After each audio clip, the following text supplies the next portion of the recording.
Yeah, I was that's something I could probably believe after your ass was asleep on stream. Flashback.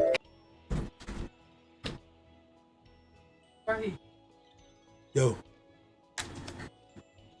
End of flashback. Hey, look, bro. That shit was an accident, bro. That shit would never happen again. Shit happens. Hey, shit fucking happens, bro. That would never happen again, bro. Ladies and gentlemen, boys and girls, children of all ages, 12 and 16 brings to you the greatest podcast in the world. Starring your boy Big 12 over here and my co-star, the one, the only man with the hands, 16 Law inside the building. Funny as hell. But we are back and we are in full fucking effect after a long 2-week hiatus from planning and debriefing. We are back in action and it is October, which means what? You guys are in store from some really good anime content. Man, yeah, you had me because I'm sure like, well, fuck that man.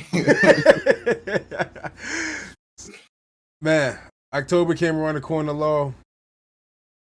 We got what? What came out this month? We got Chainsaw Man. We got One Piece still going on.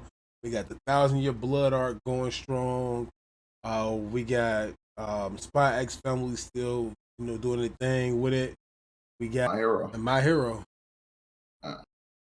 My boy Shoto Todoroki. Right? Yeah.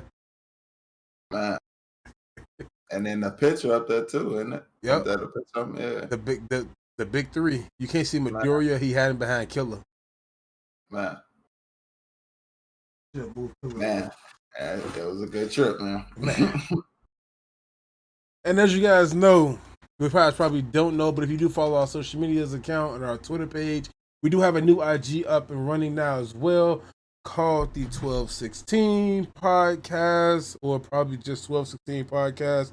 It's just 1216 Podcast. Follow us on Instagram with that. We do have our Twitter still at 1216 Podcast and our YouTube at 1216 Podcast. How you want to do it? Because we so there's so many episodes and we kind of behind on stuff, so we're only gonna be able to get into 3 shows today and then make up a bunch more next week. So we have 4 episodes of My Hero out, 2 episodes of Bleach, and then we have the One Piece. Mm-hmm. But our first is going to be the debrief from the fucking trip. So coming in first, this was my very first year going. I had a bunch of complications that interfered with me going and past. And I believe a lot of your what? 5th year? Oh, fourth year, I believe. Yeah, 4th year. Yeah, I think 4th year in New York and 5th year going to like conventions. My first one was C2E2 here in Chicago, which is also about Repop. So walk us down over your past 4 years for yourself, and then we get into it. Man, okay. So first year C2E2 didn't really know, anything about what it was. I was just like, guys from work were like, hey, you like this kind of stuff. We watch this kind of, TV shows and whatnot. So come check it out. So I ended up going down there and enjoying myself a lot. So like, hey, there are more, it's more to it. It's not just this one. So I was like, found out about New York, ended up going to New York for my first time in 2018. Had the time of my life. The first thing I said when I walked in there in the Javits Center was, I'm home. I mean, the community of people there, kind, will, stop, talk to you about shows and all that kind of stuff. I mean, like if you get on our YouTube, the YouTube channel and check it out, our videos and whatnot, getting interviewed and all that kind of stuff. This was this year was the best year out of me going. But this year also I had the most people. This year was the first time I had 5 people. Normally in the past I've gone by myself, but I had 5 people this year.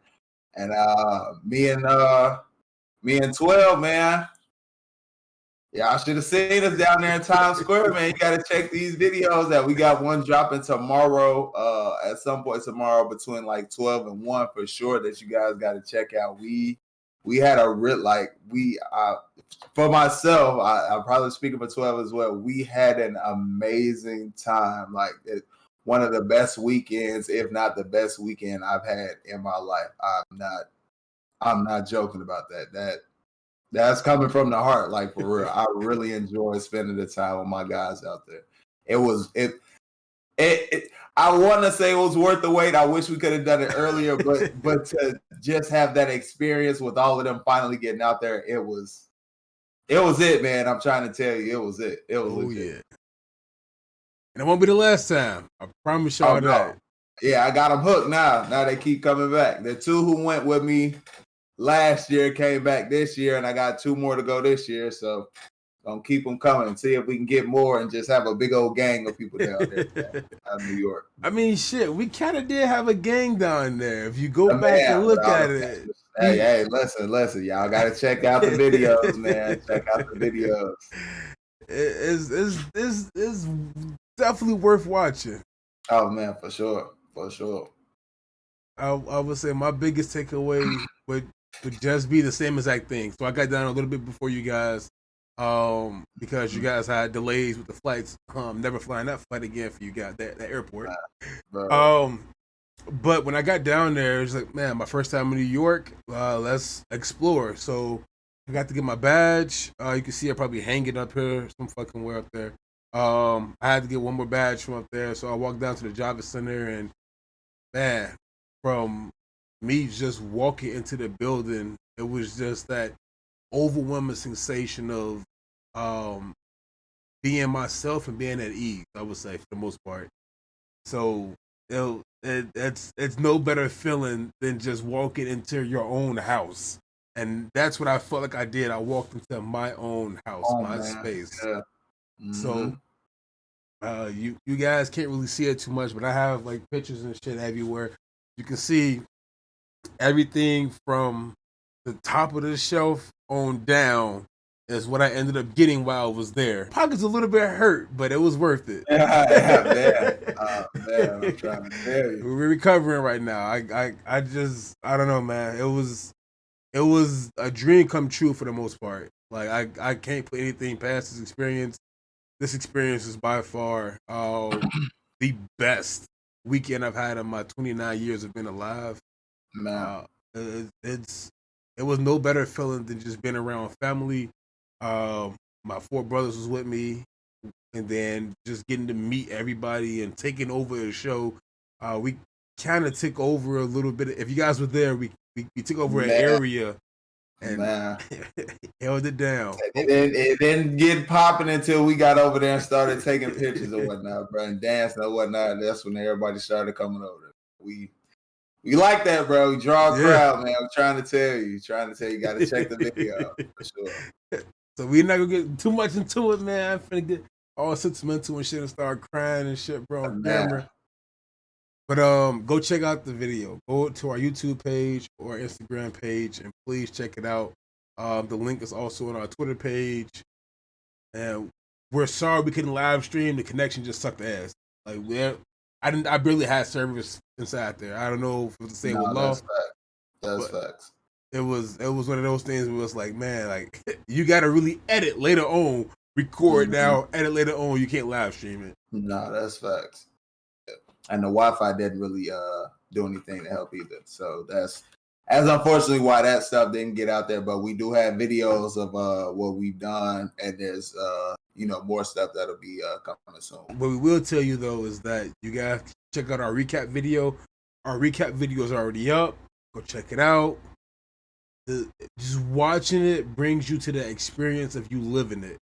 Man, until you guys go, it's one of those things where it's like it was. You gotta be there to understand the feel. Yeah, like the video will do so much; it'll make you want to go. But when you get there, it's a bigger sensation when you're actually in the building with all the people, dressed up, walking around. it's really something that you all should like. Maybe if not even New York, just a convention in general, just check that out and see how that is for sure. It's something worth seeing. Now the bigger, what I will say is the bigger ones is where more people will dress up, so it'll be a bigger feel, which is what we're kind of talking about. I haven't really been to a lot of smaller ones to be able to speak on that, but something like a New York or a C2E2, something of that scale, or I know they have stuff like Emerald City, and there are some in bigger scales that you all could check out to see. But if that's a little too overwhelming at first, you can start small and go big for sure. It's definitely worth something. It's definitely worth checking out though. Trust me. I started off big. Man, yeah, facts. Yeah, I started off at C2E2 and then went to New York, so I moved up for sure. And shit, we came inside this bitch deep. We came ready, bro. Go check out our videos, bro. Like this. We hope to see you guys there in the future. We keep saying it, but listen, we just had the time of our lives, man. And we watched them. We experienced, we made the video and all that kind of stuff, and we can't stop watching it because it just takes us back to being in that moment that weekend for sure. Just the whole weekend in general, because the whole kind of weekend is smashed into it. So it's man, just check it out for us, please. It's worth it. And the fear of riding in New York traffic with the drivers. Oh man, it's being on one street for 15 minutes by the street. Better just walk. And that's the whole thing I'm saying the whole time. Fuck it, let's just walk, bro. Nah. And then that's what Times Square came into play. So I hope you guys go watch the damn video, man. Y'all know the video. Go watch the video. Go watch the video.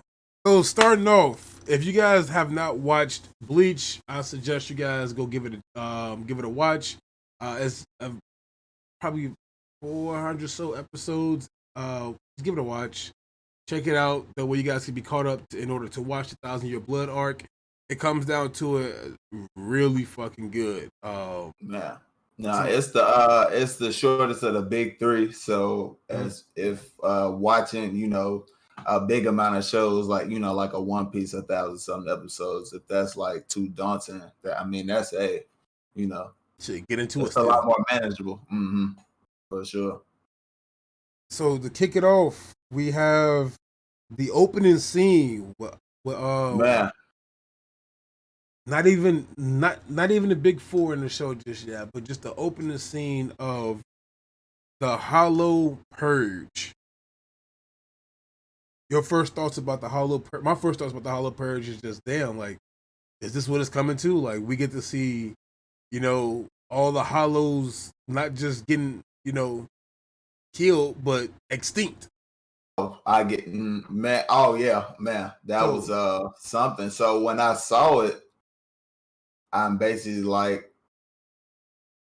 because we know, from watching earlier on, when they talk about the only people who do that is the Quincy. So you're instantly thinking like, what are they? Why are they involved now? What took them so long to come back and do this kind of stuff since they have been basically, since we've been watching, dormant, not really doing anything at all. The only one we know was Uryu and his dad. Yep. So getting from that very first scene of that, seeing Scar Captain was Squad Akon, I believe, just seeing him brought back so much fucking. I love his mask. So just seeing him again, just like, yeah, Bleach is finally back for me. And then we got to see 2 new Soul Reapers. They came inside there. Of course, we have what is it? Shino and Ryu. I can just call him Ryu, bro. Ryunosuke. I was gonna say, listen. Yeah, you must not have seen my face when you said the 2 new Soul Reapers. Yeah. Come on, bro. They're still Soul Reapers. There. Yeah, they're there. It's there are. Oh, that's the Nami and Usopp that they were missing from the show. Funny as hell. Cause they didn't do anything, bro. As soon as they got there, They got the ass got kicked. wrecked. They got wrecked. I mean, that was it. I was like, okay. I was basically like, okay, they're just here to help introduce our guys again because they ended up coming in and saving them. So, you know, and I absolutely loved because I made sure I wrote that down.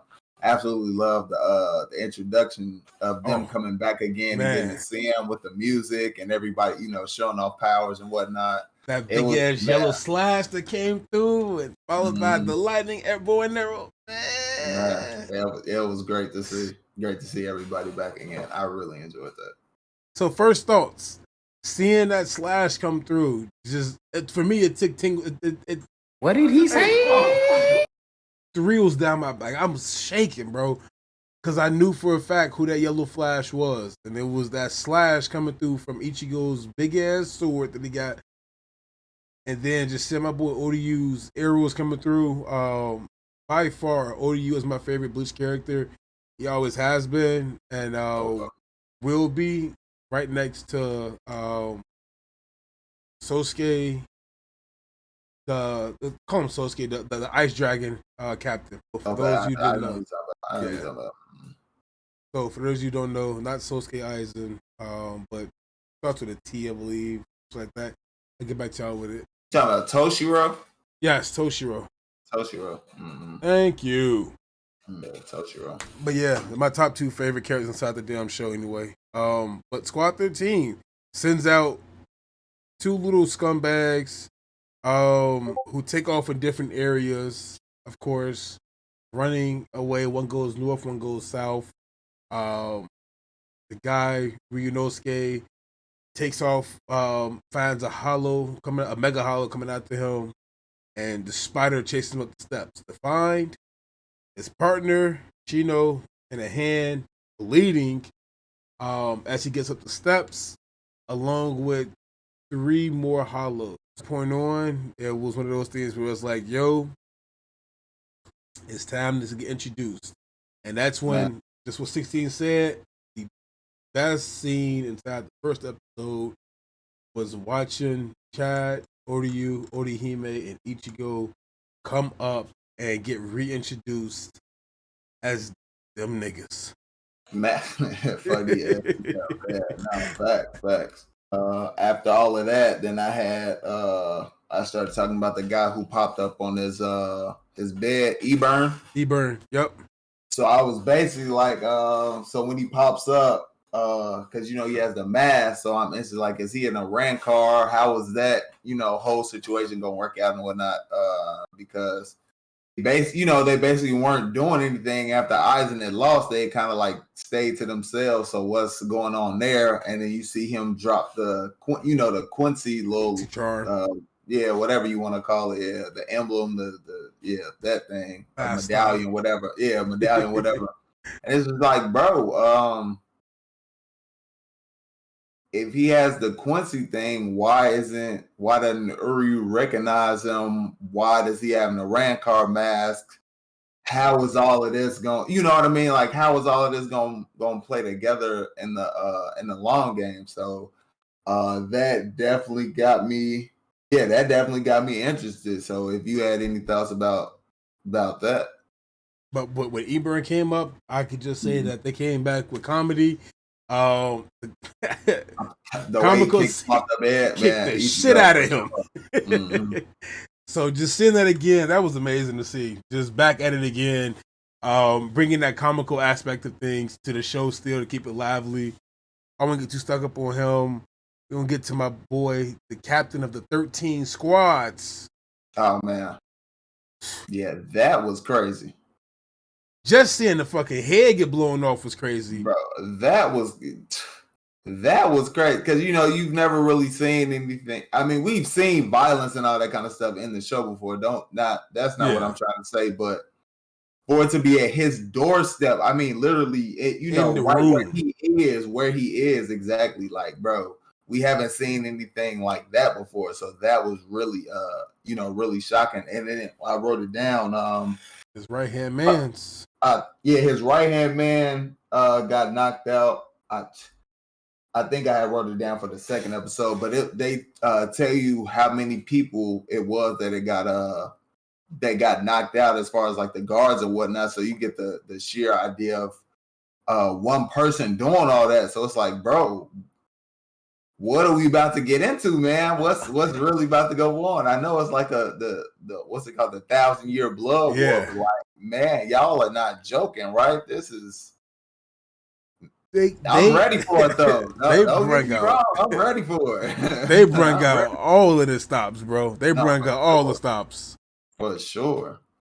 Like just seeing your right hand man's get impaled in front of you and die, like, bruh. I'm sure like, all right, cool, it's time. Yamato again to get off the ground, bruh, and set fire to all these niggas. Man, wrong. They got up out of there. They left fast. He did burn some shit down, but they got about that jam. Got about that jam. Facts. No, I'm not mad at him. What else did that? He got killed. They talk about the fact that they're gonna attack in 5 days. The name of the group is the Wonder Reich. So, you know, I'm guessing that's the dude. I don't know if that's the dude's name, but the dude that they show with the mustache at the very end, at the very end of the episode with the mustache, because of course he's got to be, you know, the leader and whatnot, for them to show him like that at the very end, sitting on the throne and whatnot. So before we get too far to the end, the fact that Buddy can still, or I don't know if it was just him, or the fact that his group can do it, that they can still bonk us. Yeah. Yes. So that's crazy. So it's cancellation of Bankai, what I'm taking away from it, and then just extracting it from that person, unless your name is Ichigo. Man, and instantly, that's the next thing I wrote down right after that. Why didn't it work on him, bro? Like, what's going on? If it worked on Sasakabe, I think that's how you pronounce his name. Yeah. So they, you know, he was the one who let the head captain know, and then so that means they was able to take his, but they weren't able to take Ichigo's. But as we've known for so long, it's always something different with him. So I'm just wondering what is going to be. It's got to be something with Quincy stuff, you know, since that's who they're going up against. So I'm interested to see how that ends up playing out. But we all know that Ichigo's father is one of the strongest ever, so it's probably just that hybrid shit. What's his name? Ishin, I believe. Ishin. So it's that hybrid, most likely, of that Soul Reaper human connection that ended up happening. That fucking you might hate this shit, but it's the Gohan effect. Man, nerf him. You are the strongest because you're a half breed. So that's what I'm hoping I can see behind it. But Ichigo's Bankai, like we all know, once he just saying Bond, bro, at the beginning, going back to the beginning, just saying Bond alone, wiping niggas out with that shit before getting to that Kai, like, first off, amazing scene. But come back to it, it's like, man, like, this not for the work of me, bro. You're wrong. I definitely missed it, bro. So then we get back to the hideout that they have with them, and instantly the guy speaks out of turn. And he blows his arm off. I definitely had that written down. That's the last thing I had written down for the episode. He blew his motherfucking arm off to end the shit. Bro. The man is. He said, "I do not tolerate arguing in front of me." Man, cut that out. I'm sorry. That's crazy. It was a good first episode. Yeah, it was a good first episode. They're not giving us too much away from it, but they're giving us just enough to get over that hump. I would say for the most part. This is our welcoming back episode, so I get it. It's a little slow start to it. Get you back into it, yeah. But man. If this nigga pulled his finger up, pointed at the nigga, and his whole arm said, "Shush." He looks around, talking to the dude, and realizes my arm is gone. What? All the dudes in the background, they was looking the same way as Buddy today. Damn, it gone. Let me not speak up either. Shit. Man, let me watch my mouth. But episode 1 came to a very, very, very fun, dramatic ending, I would say, for the most part. And starting off episode 2, we get to see Neil falling from the sky. That would be episode 2 coming in. Neil falling from the sky, coming down from the Soul Society, the land of Ichigo crying. The role of Ichigo that he serves as the protector. Mm.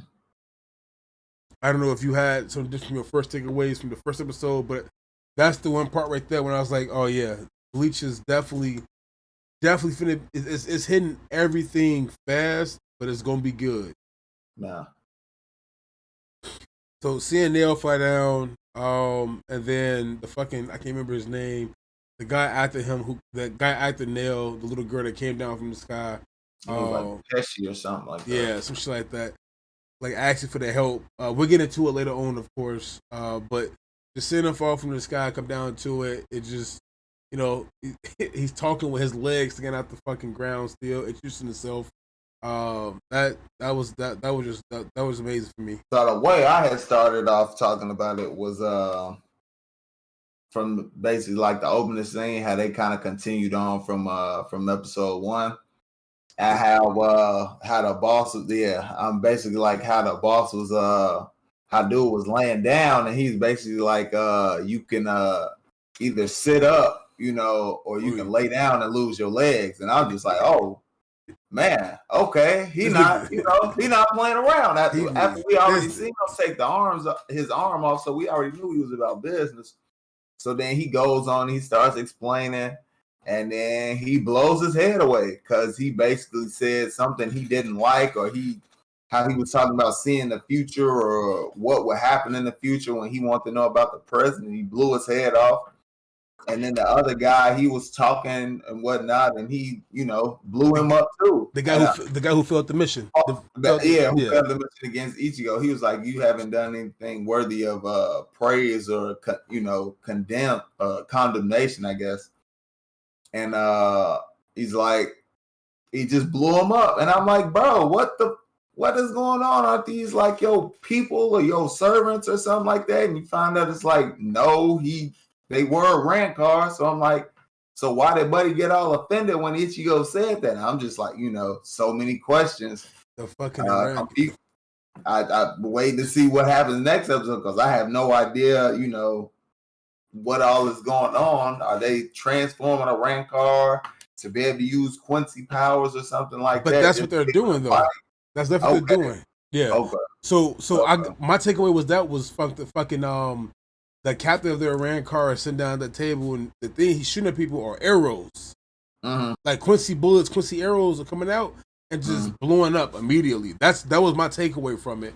Just watching it because we get to see the fucking medallion again that he has in his hand. So that we know he don't play no games at all, bro. None at all. I want to see this guy's backstory already, man.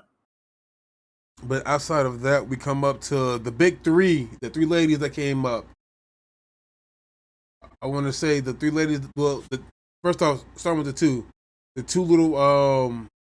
two kids who came up there from Aizen's aides. Remember the boy and the girl? Well, I guess there were two girls. Two girls. Yeah, two girls. Fucking what is her name? Melina and fucking Loyly. Oh, bro. That came out there and just watching everybody get speared because you got to do one or two things to join us. You can either step up and die, or you can beg for get on your knees, bow your head, and beg to join us. Man. And the first thing that somebody said, so I could just join you guys because I survived. What happened to him? He gets impaled and die. But it got down to them two ladies and Aizen's subordinates stopped it immediately. That was actually cut the chain off first, put the sword up to it, slash it off, put it to the neck. It's like, oh, they finna hold they own. How was I wrong? I was wrong. They got whooped. Right, that was a beating. Man, for sure. Shit was off cam, but that was a fucking beating. Oh, it definitely was. And then you got Holly Bell's trio. Yep, I think that's that's the the trio. big that's the That's big the three. big trio. Okay, Yep. yeah.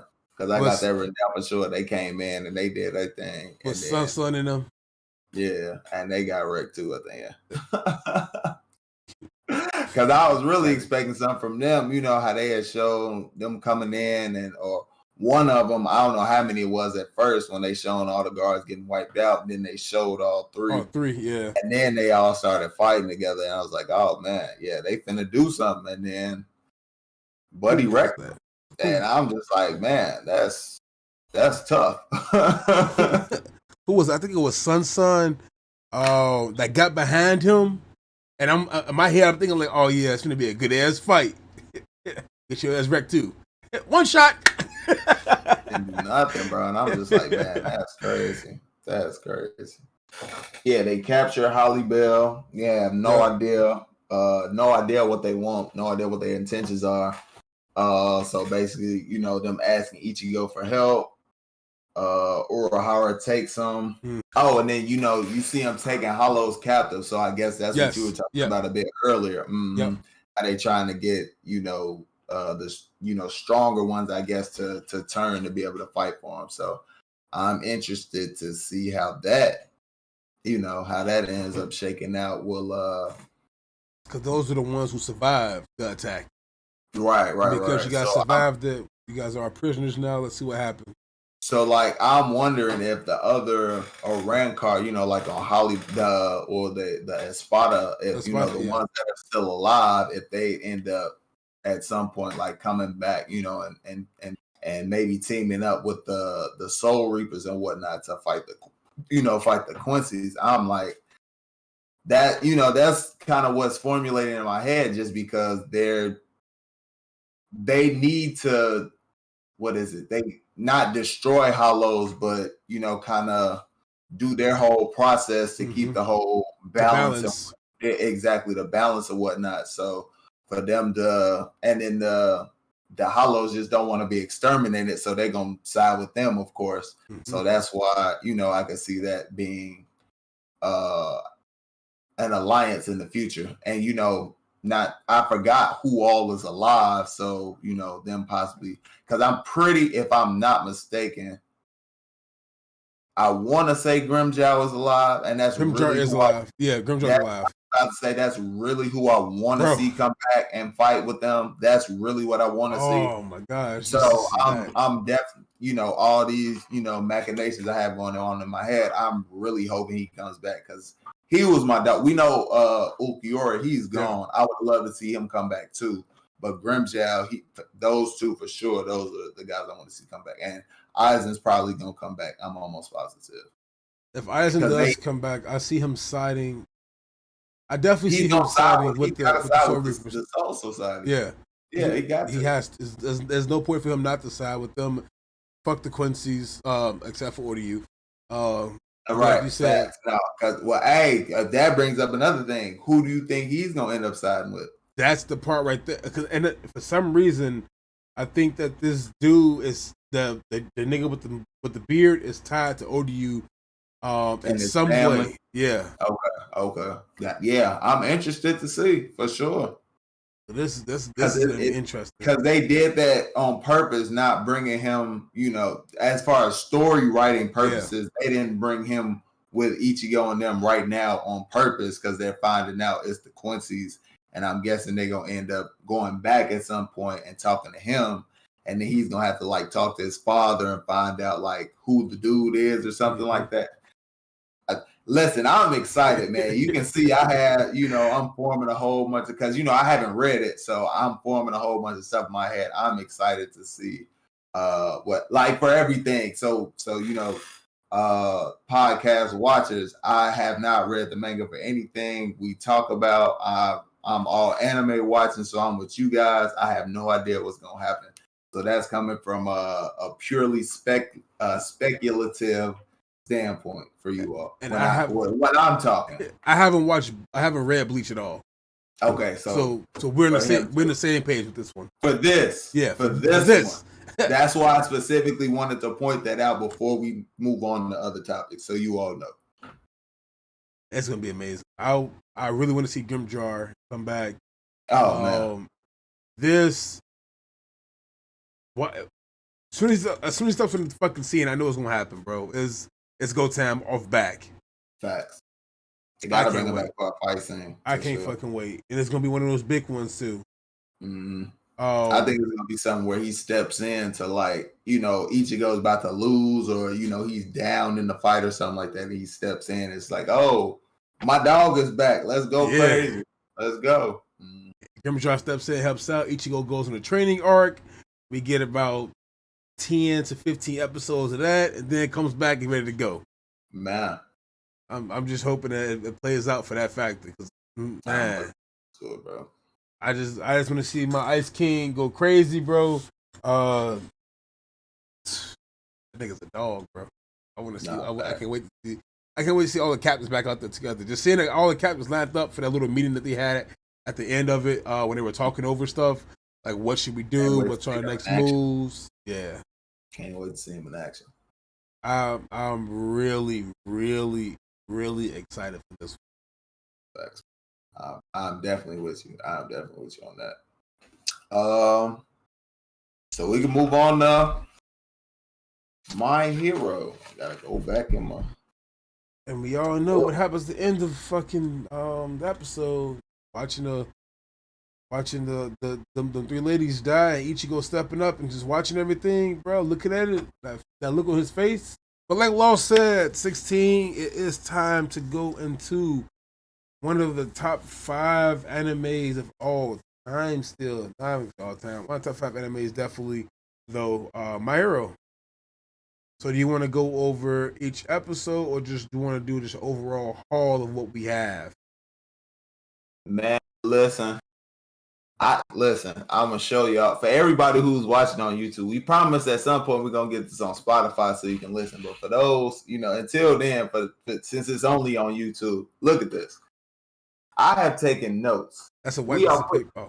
We are putting these notes to use. Okay. Episode 1, episode 2, episode 3, episode 4. All that. Listen. Come on now. Go on episodes. But we can be kind of quick if you want to do that, and then really get into. We can take our time. Okay, for sure. Episode 1.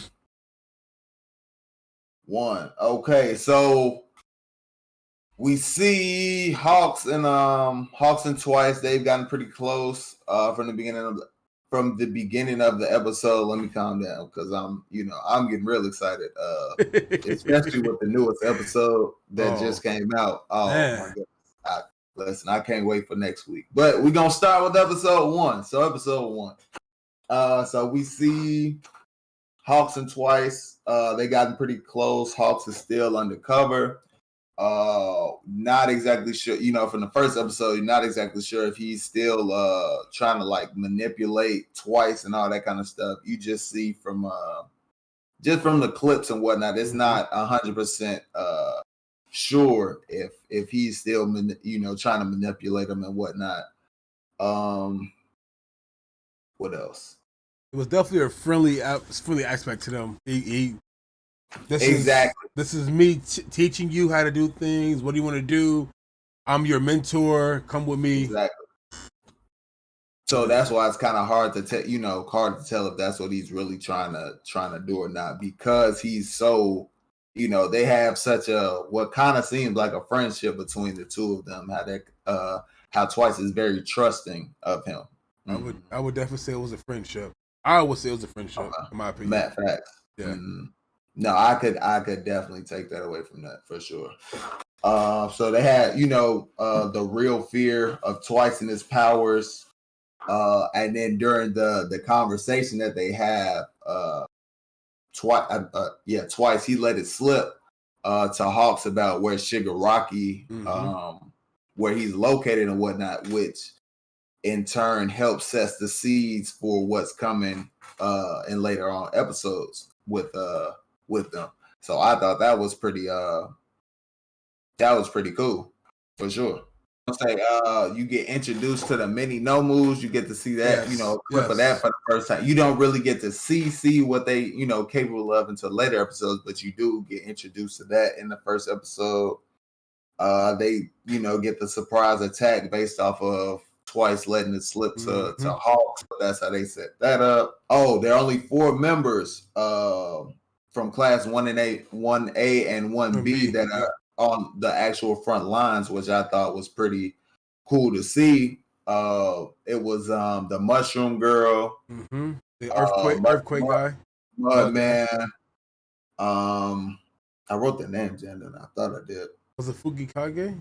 No, he came in. He came in the back end of it. No, yeah, Fugikage, because he went through and he was saying that something was down there, because he went through looking through it, and then it was what's the electrical dude name? Denki Kaminari. Yeah. Facts. Yep. So Shigaraki, and then Shigaraki is almost done. It's like what the doctor says, like a little over a month before he gets done. With the quirk infusion, at that whatever point, he was doing to him, he was like 70-something%, I believe. 75. Yeah. So going through with it. 70. And then one last thing I want to say, I hate Miracle's English voice. I watched the first episode of English, absolutely hate it. That was terrible. Oh my god, it's terrible. But I love the I love the Japanese voice. I love her, and I love the Japanese voice. Oh my god! When we get to episode, we on episode 2 right now, so we're gonna be able to talk about that. And then episode 4, we're gonna get to talk about that later. But for episode 2, since we're here talking about Miracle, the first thing I have, Miracle is badass. That's the first thing I have written on there.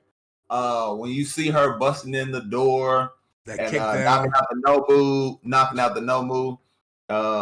out the little one, going for the doctor, then knocking out the little one, which ends up setting up the high ends and all that kind of stuff, getting out. It was, man, I love her, bro. So for her, she gives me straight, what I was saying was Mara Leona and Urza vibe. Oh yeah, so definitely.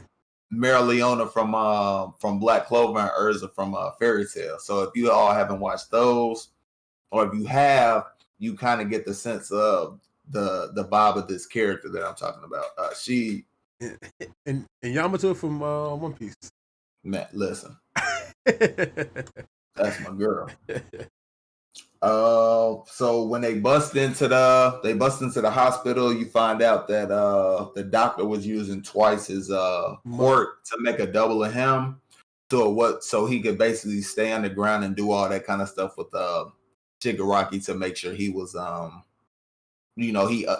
guess uploads, downloads, whatever you want to say, correctly. He's uploading the quirks and distributing them, because he has a bunch of quirks he has to manipulate into the no moves and Shigaraki correctly, and just making sure that it does the correct time with it. So they're in that cryogenic stasis where they're not really alive, but they're on life support. So then the quirk could infuse into their body.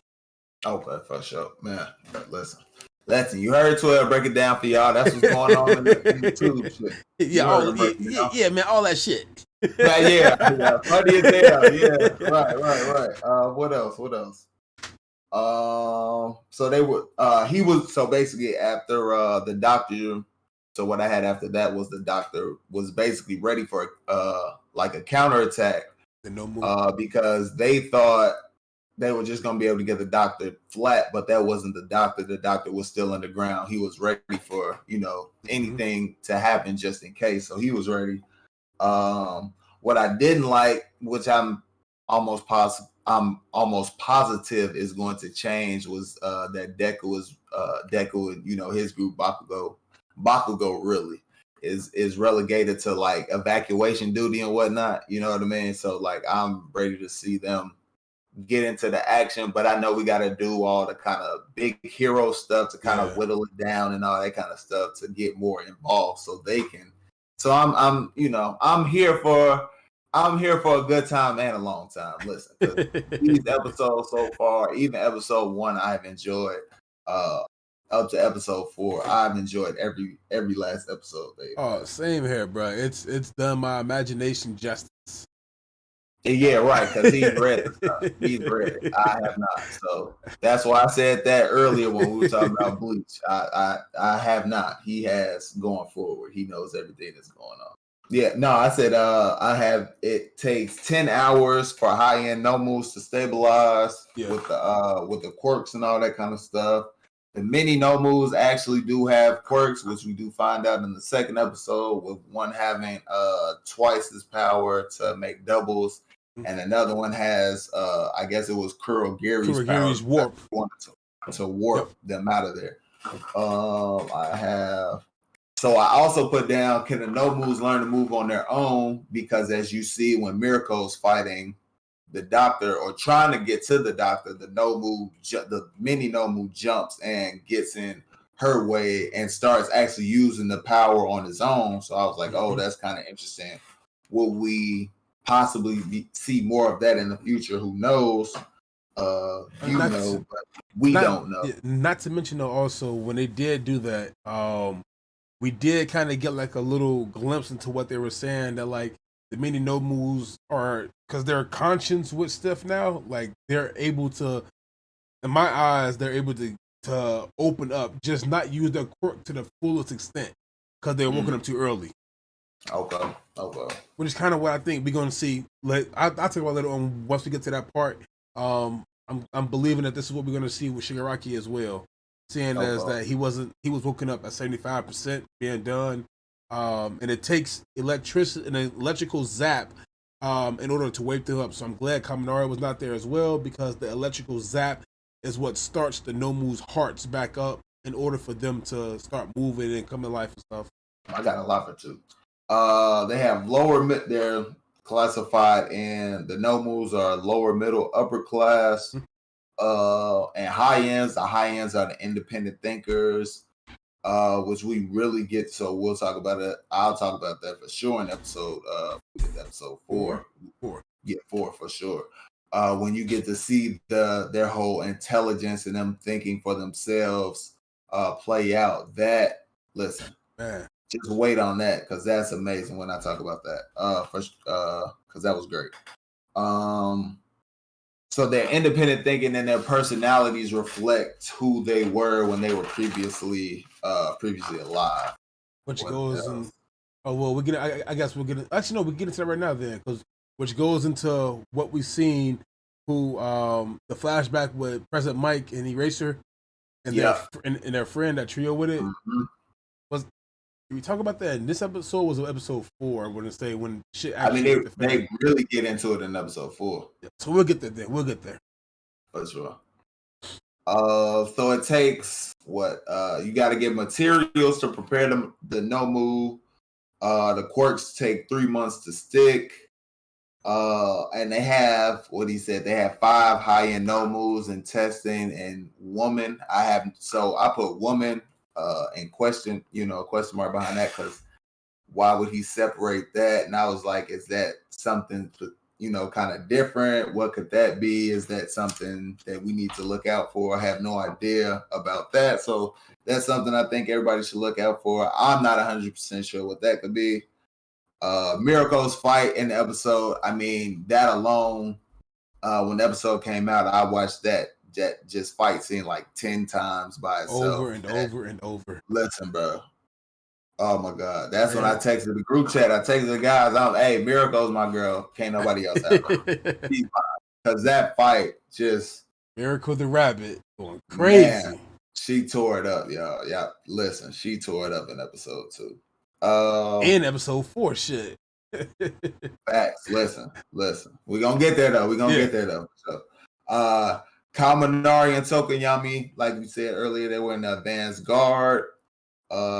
We finally get to see the whole Jiro and Kaminari stuff start to play in effect, because Jiro was worried about Kaminari, and then Midnight was like, put what's closest in your heart to you right now, and he stopped and he looked back at Jiro, and it's like, okay, here we go. It's finally gonna start to, finally take effect.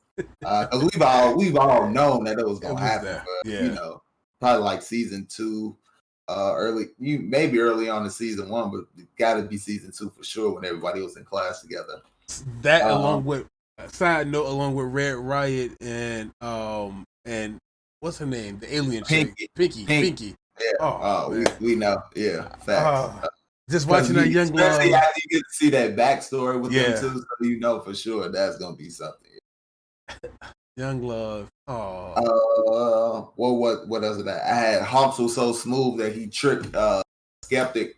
So the dude was basically monitoring them, and he was able to get the information from Twice without him really paying that much attention to him, and him thinking everything was going smooth until they ended up busting into their spot. Mm-hmm. And that was basically everything I had for episode 2.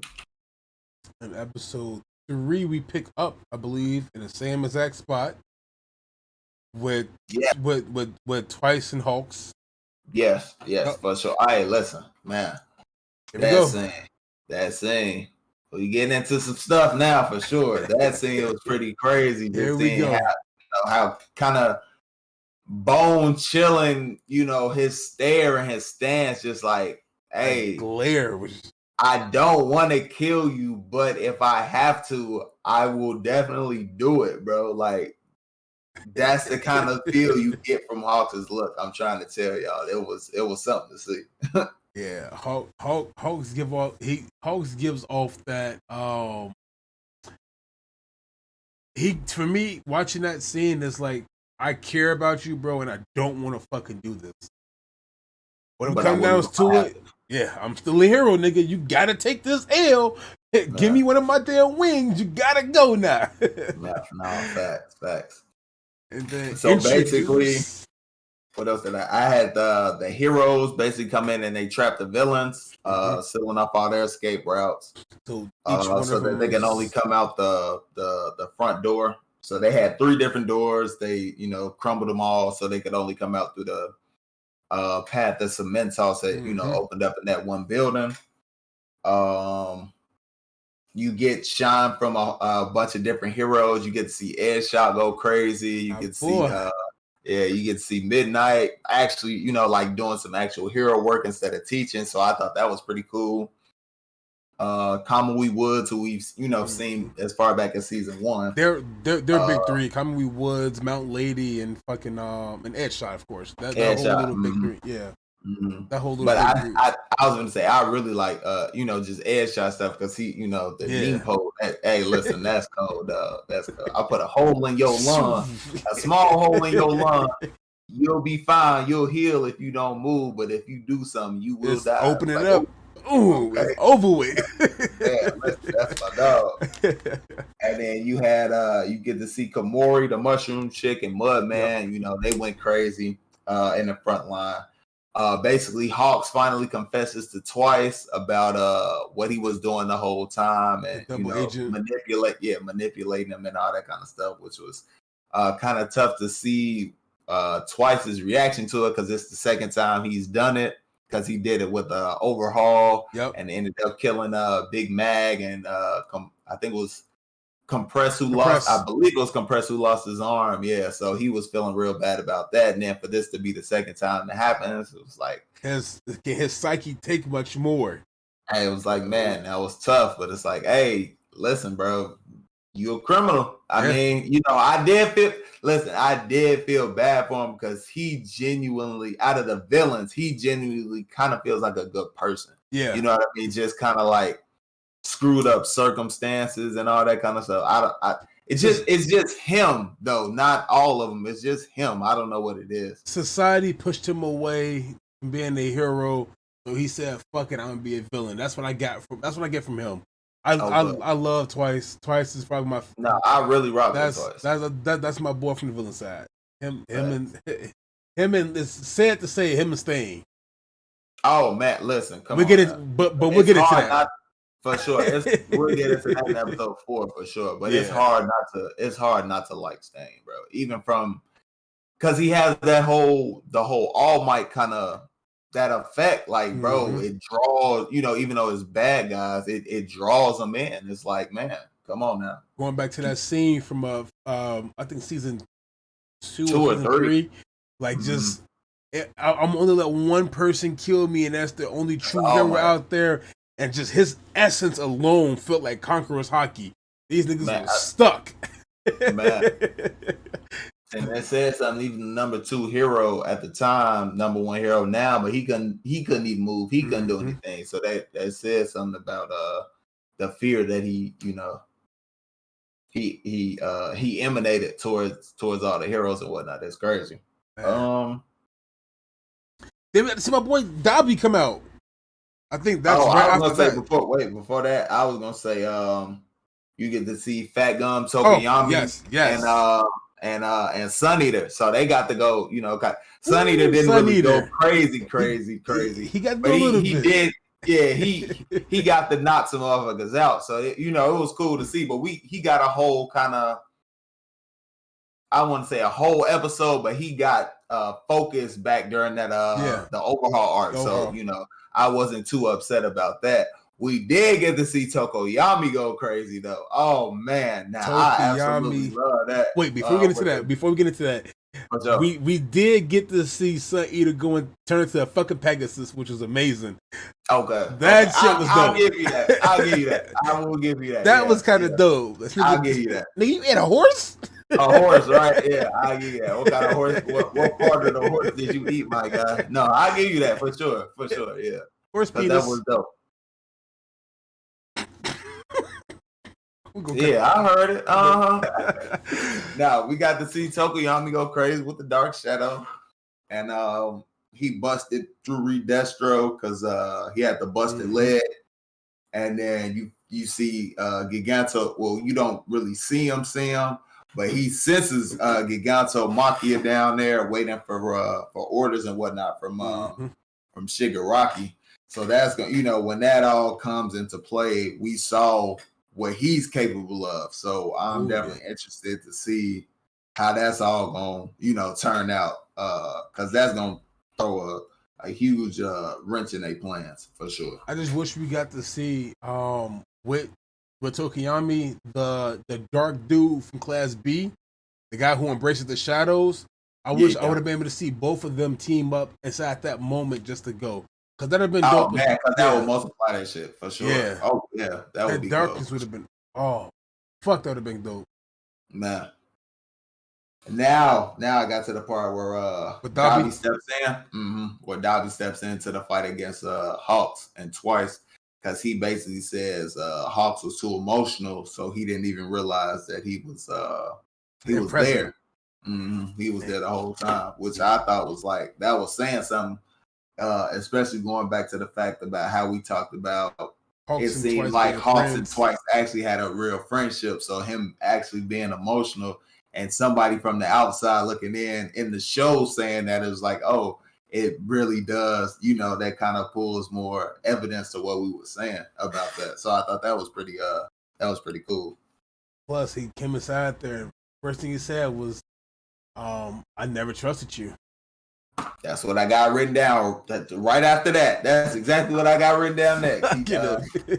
Listen, he didn't trust him, and then I got the whole vibe of like when he was saying, even though I did like a whole bunch of stuff, a whole bunch of stuff to gain your trust, you still didn't trust me. And then they flashed to like Genus, and you didn't really get to see. And I was like, bro, so like, does he do something to Genus? Will we find out later on about that? Obviously, but that plays to a factor back into when we seen him talking to Best Genus. I think it was last season or the season before last about the plan that was going on with something. So that's from back then when they were talking, of course. So they just, if you guys picked up on the vibe, it's like Hawks is coming to talk to Best Genus. What the fuck is he saying to him? If not even if you just read the manga, but if you read the subtitles, like the in between the lines and shit when they were talking, it's like, so Best Genus was in on the shit with Hawks, and you guys get the plan shit inside your head. That's what I played in my head when I first watched it. I didn't start reading it until the end of last season. Okay, for sure. So that was going through my head when I first seen that episode. I was like, man, like, but man, Best Genus. We get that. We'll get there. No, I was gonna say, and then Got 3 things left on for episode 3. I had how does Dobby know Hawks' real name?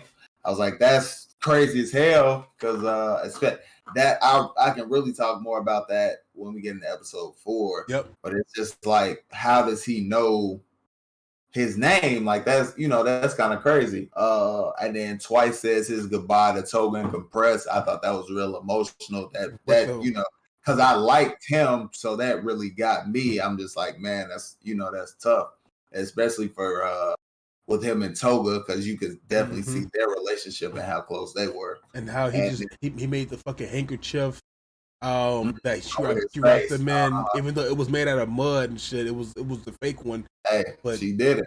Yeah, that was touching. Funny as hell. And then the last thing I had just for episode 3 purposes, the way it ends, did Hawks kill Doc? Not Doc. Did Hawks kill twice? Oh no, did Hawks kill twice? Well, as we watched it, Hawks kind of like saved fucking Twice though, and threw him outside the way of the fire. So going into episode 4, we hear it again. It's like, you mind going into it? Episode 4. I was gonna say no. We can get right into it. In episode 4, you find out for sure that he does end up killing Twice. And that's the part right there where I think it was a little misleading, I would say, for the most part. But yeah, getting into that part, starting off, we see that flames do affect Hawks, and that's the only weakness is fire, basically.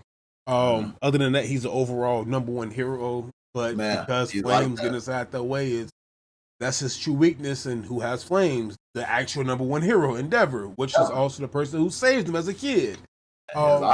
Yeah.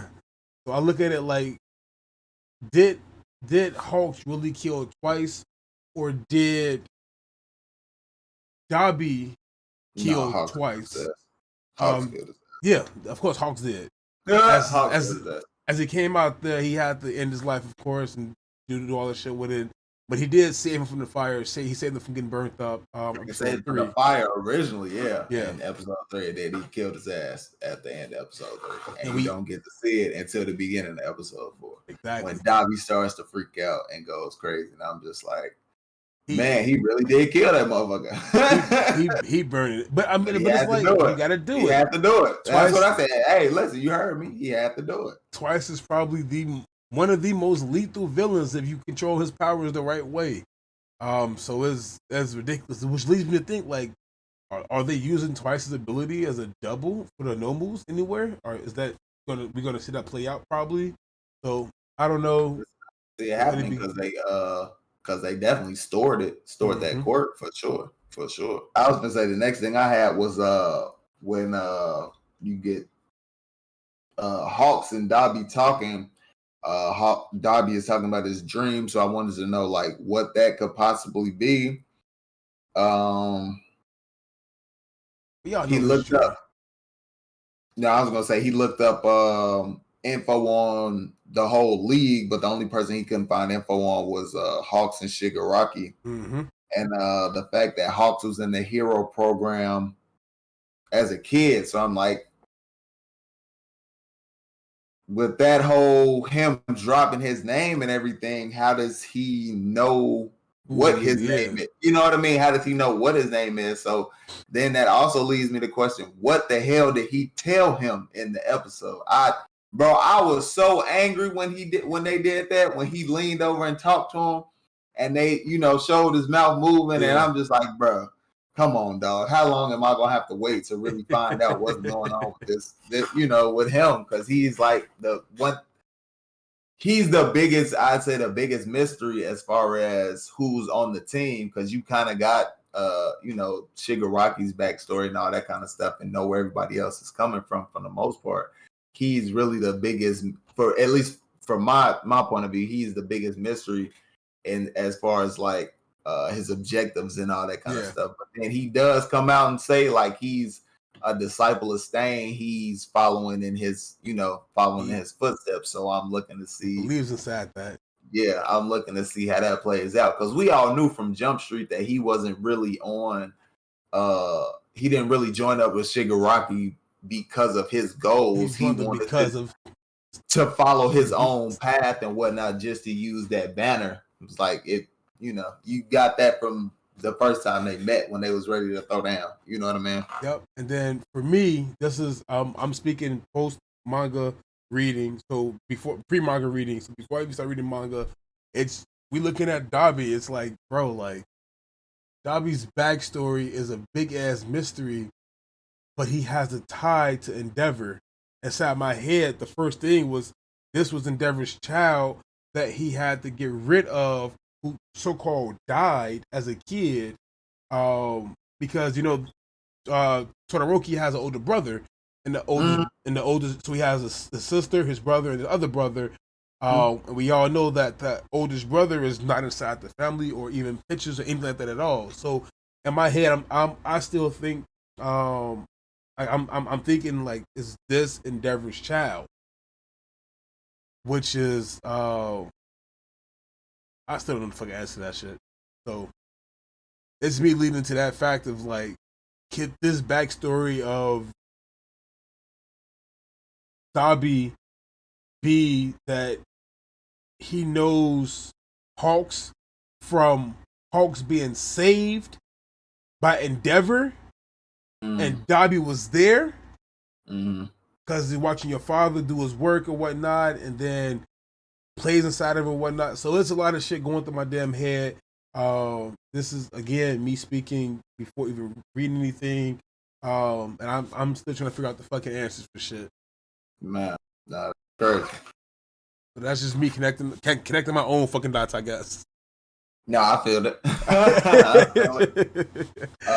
So then after that, I have when Mirko's busting into the tunnel, she sees Shigaraki, and just based off seeing him, she realizes if he's let loose, what a threat he'd be. Right after that, they finally get what I was talking about previously. I think it was like when we talked about episode 2 or something like that. When you get to see the Nomu brain, the thinking scene of them, like activating and whatnot. Oh man, what a scene, bro! We gotta stop her. To basically like seeing them break everything down, each person, each quirk, how it the one that was running away.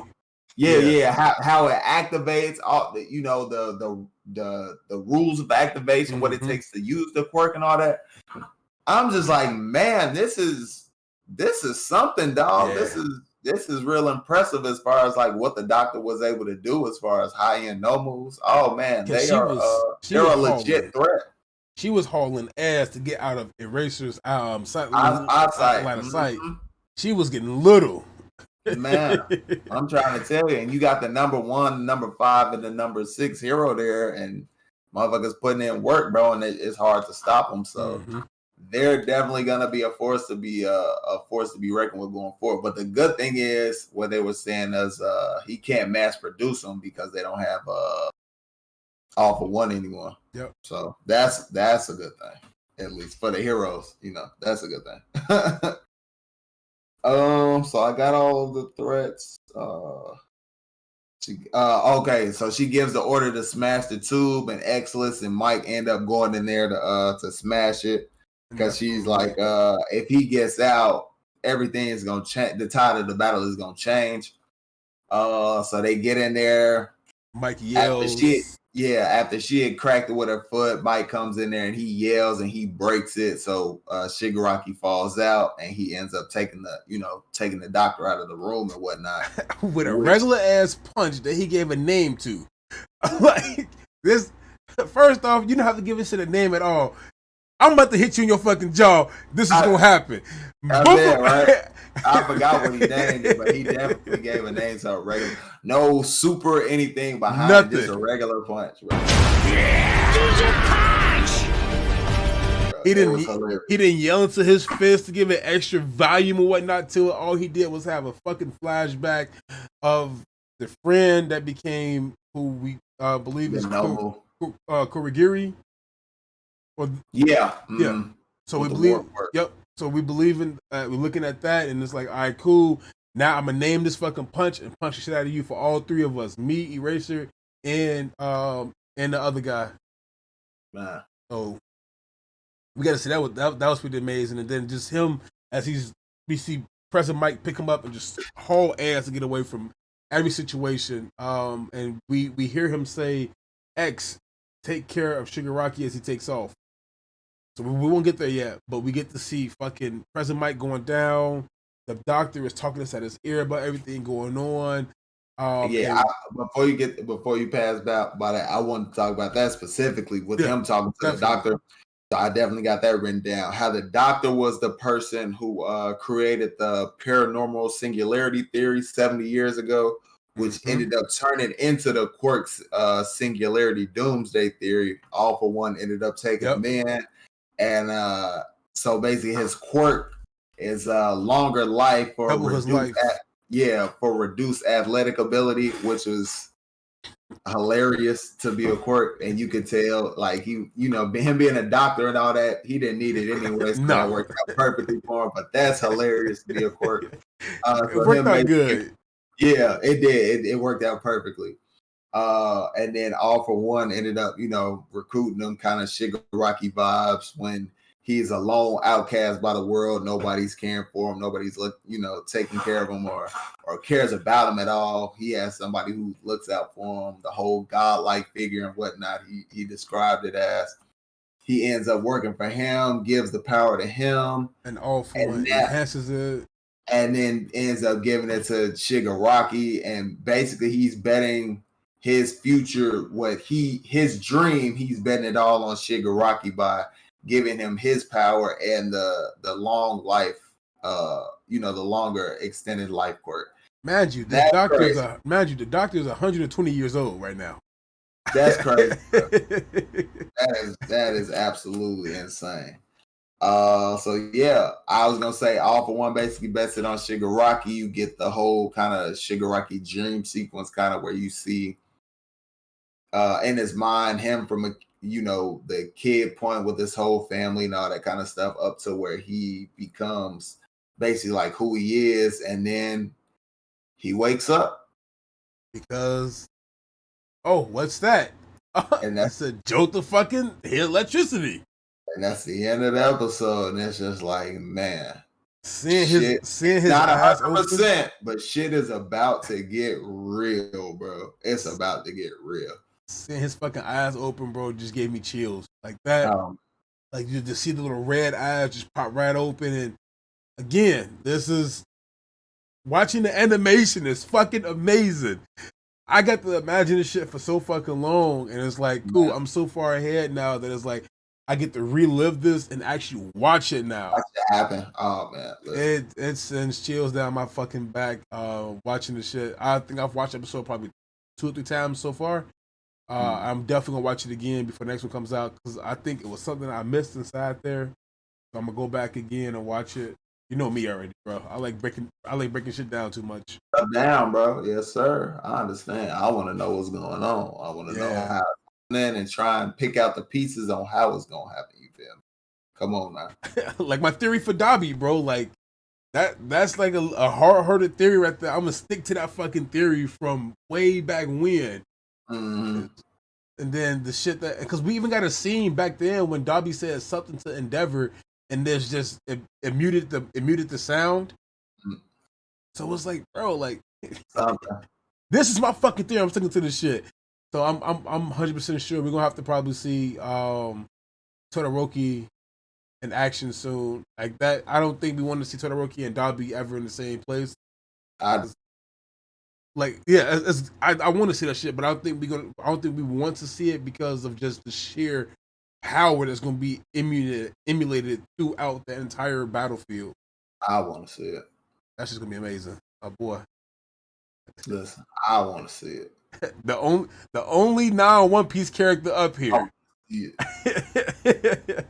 I want to see that shit. Man, I'm trying to tell you.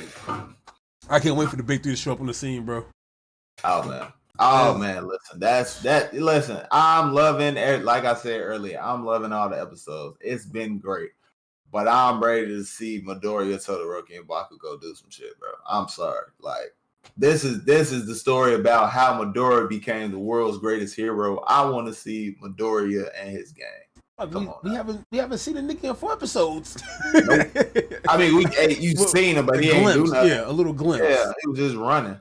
But it's like, damn, like this should take me back to the movie again, bro. The movie that came out. I don't think you liked the movie.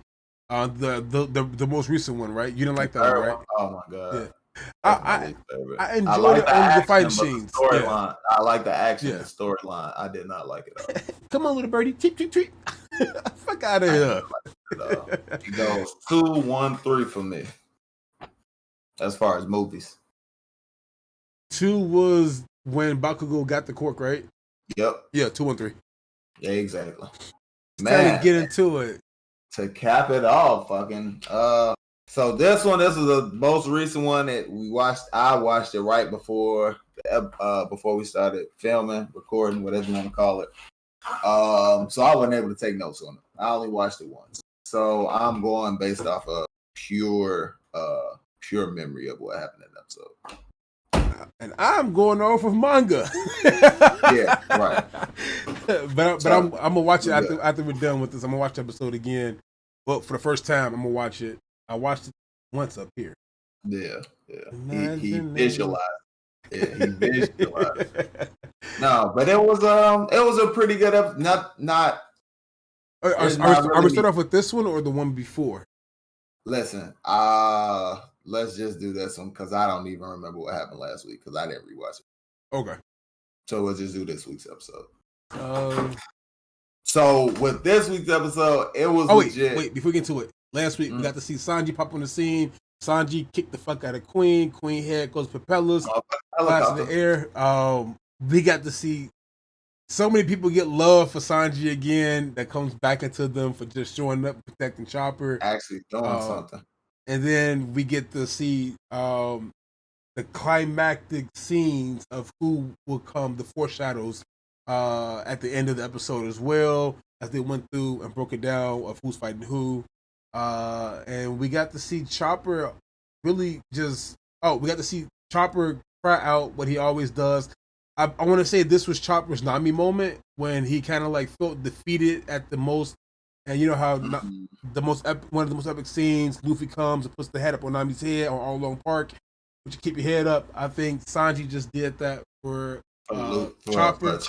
Yep. Mm-hmm. Just to reveal it a little bit more. And then we got to, of course, see Momonosuke inside Momonosuke essence of what we've been seeing for the longest, is just him visualizing, seeing, connecting. I hear you loud and clear, and connecting what Luffy was saying while he was drowning. Don't worry, I'm going to be back. I'm going to beat Kaido. Now we go to this episode. I was going to say, yeah, and they don't start the episode off by I don't want to say it. Recap. They don't start it off by saying what 12 was saying about Momonosuke, but they kind of showed that towards the beginning of the episode for them to like reaffirm everybody, let everybody know Luffy's coming back, everything's gonna be okay. Just keep fighting, don't worry. We're gonna be good. Luffy's gonna kick his ass. Just trust him. You see Sanji, like you said, you see Sanji coming in to talk to Chopper again. You don't see the whole kick and all that kind of stuff, but you do see him coming in to talk to Chopper and all that. What was cool to see was so it wasn't exactly how I talked about it with Zeus and Nami, how the cloud was gonna go into the tempo. But he became the tempo. Yeah. So I was in the ballpark, but I knew he was gonna be on the team. I knew that for sure. So that was really cool to see how he basically was got his soul squeezed out by Big Mom, and when I think it's Hera, when the other cloud bit him, he went to the balls and ended up going into the staff. And to see what she's able to do with the staff, how she was able to crack the shit out of Otzi, I was like, hey, listen, Nami, power boost, let's go. Upgrade, come on now. It's 1-0, we fighting, we getting strong, we doing things. Hey, we doing big shit, let's do it. So I was really hyped to see that. I really love Nami, so I was really hyped to see her kind of be able to start to at least hold her, kind of hold her own instead of having to.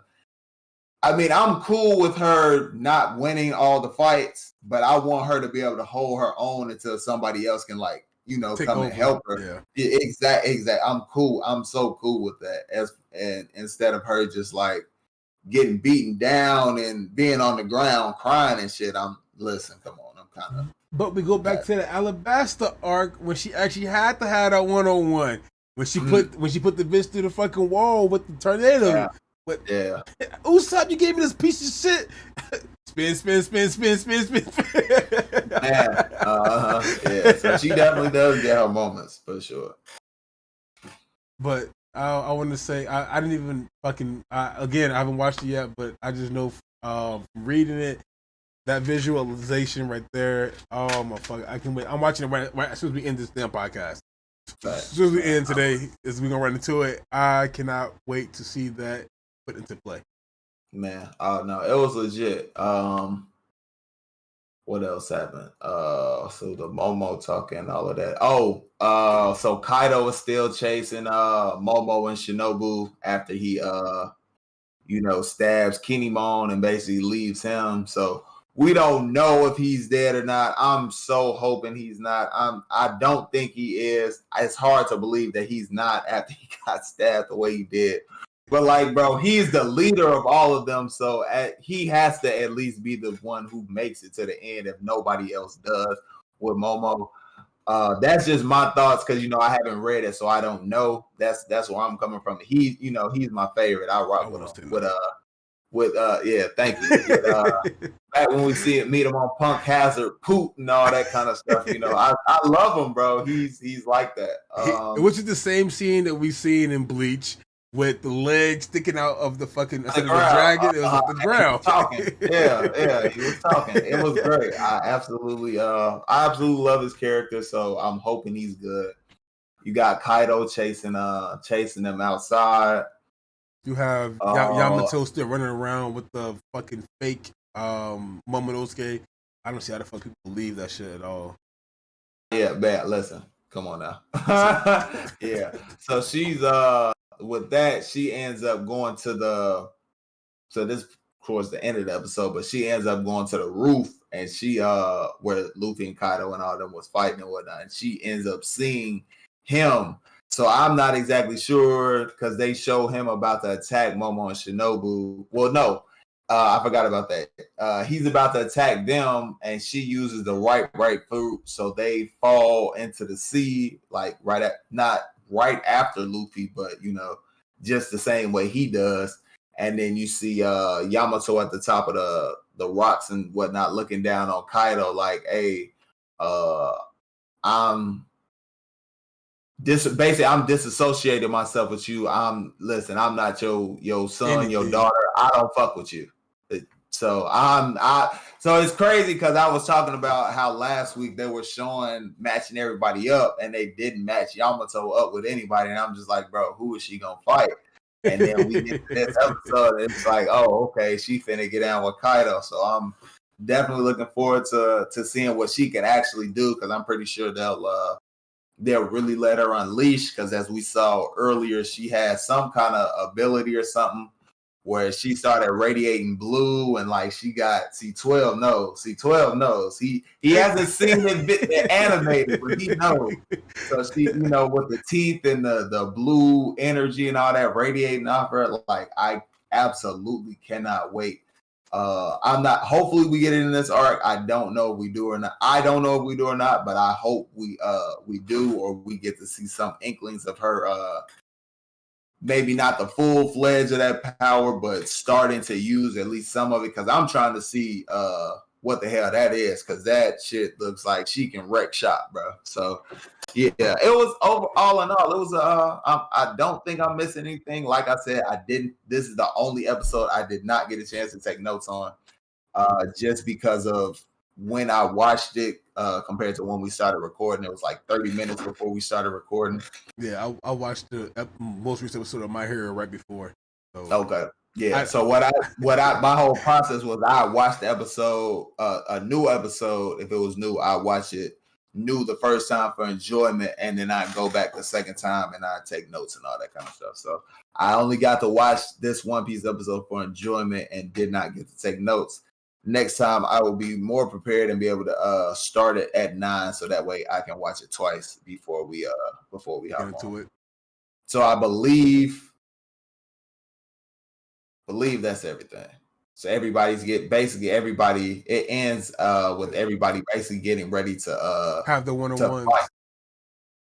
Because they're talking about Tama is gonna be the one who changes she's gonna be the one who changes the tide, and I believe the battlefield in the next episode, because that was kind of the preview and whatnot that they were showing. And I can't wait to see Nami like actually go crazy with Zeus in the tempo, because they were showing that in the preview for next week's episode too. So it should be pretty good, because once she does that, because they got a whole bunch of people, so once she makes that announcement, that dramatically shifts the favor, because with Cyberpole, they were already talking about they were up from, I believe, 3,000 to 7,000 against 20,000 now. Yep.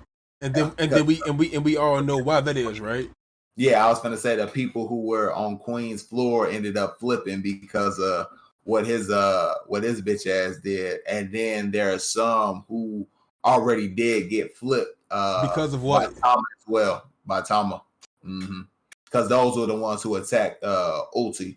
If it wasn't last episode, a couple of episodes ago, but those were the ones who attacked Ulti. So it's all good. We really about to get into the thickest shit now, bro. Like all the fights are really starting to line up. Because I almost forgot. You get to see Kid and Law finally face off for Big Mom. Well, at least walk up to that. Walk up to Big Mom. Yeah, they haven't started the fight yet, but it's about to come. You can tell, like, Law is like, hey, Kid, like, grow up, bro. This is a legit fight right now. Like, we ain't got time to be squabbling amongst ourselves. We got to take this bitch serious. No more of this shit. Hey, come on. Yeah. Saying back as far as you can until the shit hits you. Yeah. Like, no, we got to take it serious. We in to making another pop culture reference, we're in the end game now, you know? This is where we at. It's everything's coming to a head. All the final battles are starting to get ready to. Everybody's getting ready to match up to see all that, and we almost at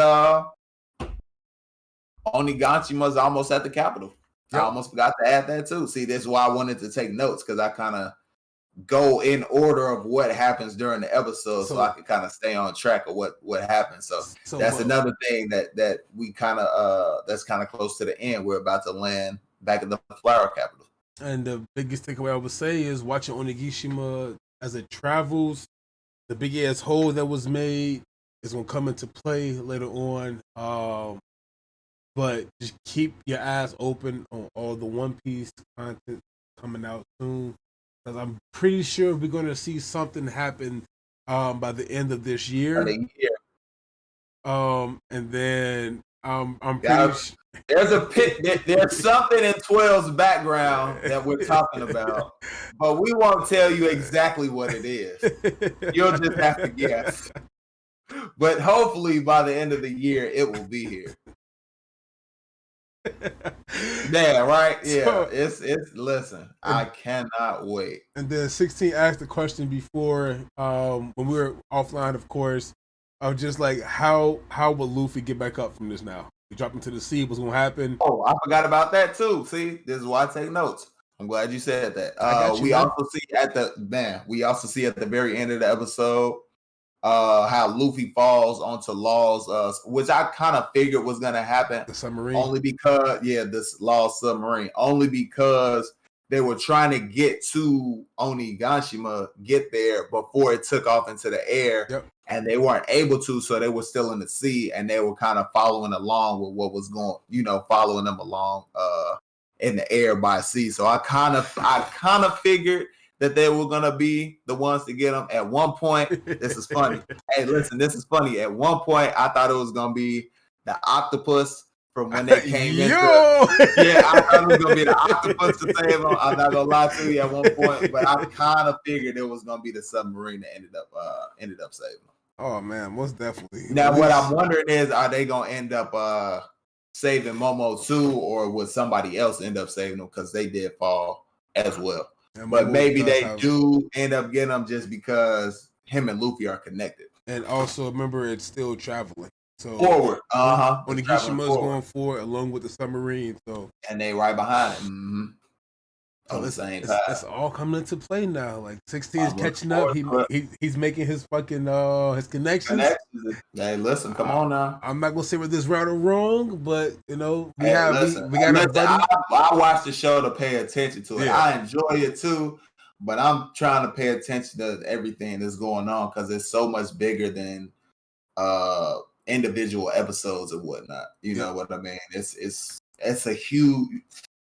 The scope of this story is massive, bro, and this is why we save it for last because it's still going. You know what I mean? You don't know how it's gonna end or what's going on as far as how do I explain it? It's still ongoing. Yeah.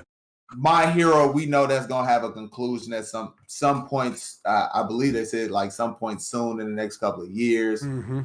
Bleach, that's already been completed. All of that kind of stuff. So with this, there's so much pure speculation you can give because you have no idea when it's gonna end. There are 1,000 episodes, bro.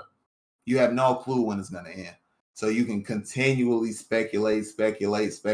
Each episode. New keys, new facts, new info to speculate on. And this is why 12 was trying to get me to watch this shit for so long. And I'm glad I finally did. We get 52 episodes a year, give or take Otis breaks. So hey, I'm glad I got somebody to talk to this shit about always. Man, listen, I do talk as far as anime caught up. I'll talk with you for sure.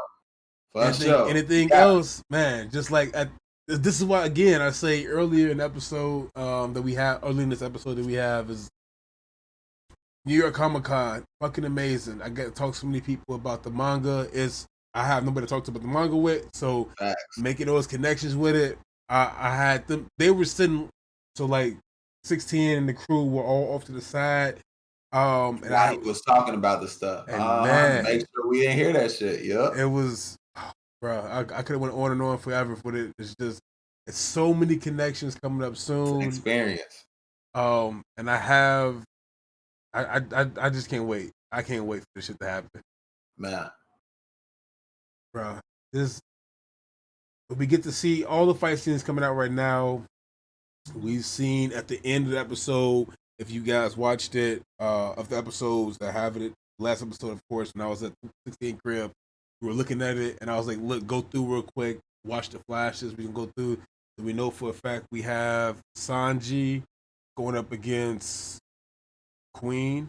You see that happening right now, which is a fight that I can't wait for. We've seen a few other ones out there, but for the most part, we all have seen this one and probably the Nico Robin and Brooklyn play factor going into everything so far. So get ready for these next few your digs, man, and I'm hoping we can see more. Man, all right, man. Listen. Come on with it. Come on with it, dog. Come on with it, dog. I'm ready. As we all know. I know facts. And then I was gonna say, it may not be a podcast episode, but it may be its own individual video.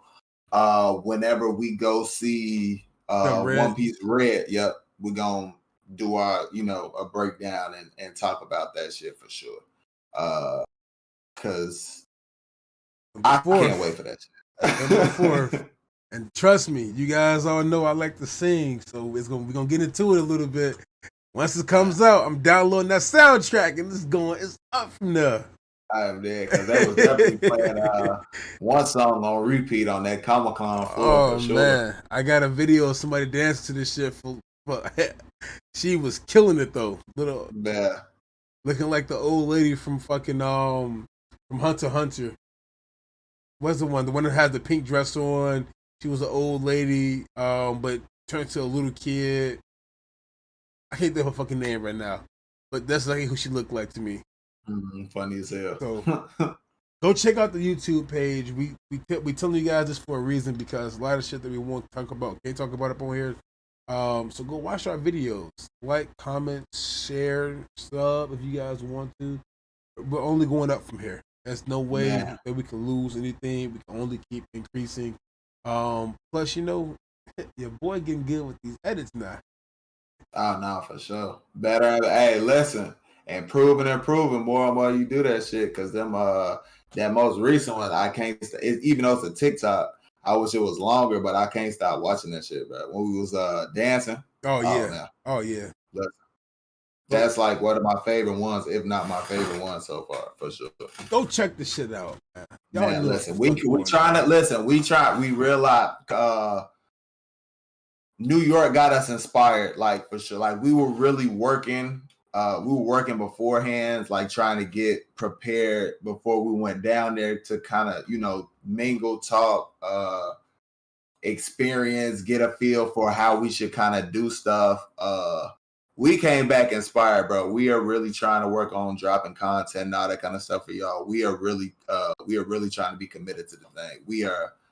Yeah. That weekend really did something. As you see us keep talking about it, that weekend, it was special. It really did something for us. So we are going to continue with this shit. Just make sure y'all stay tuned for this ride, because like 12 said, we going to the top. It's only up from here, baby. It's only up from here. And sidebar, Nell is the best fucking hero, villain in all of One Piece. Scott P is the best arc. Go watch our YouTube videos.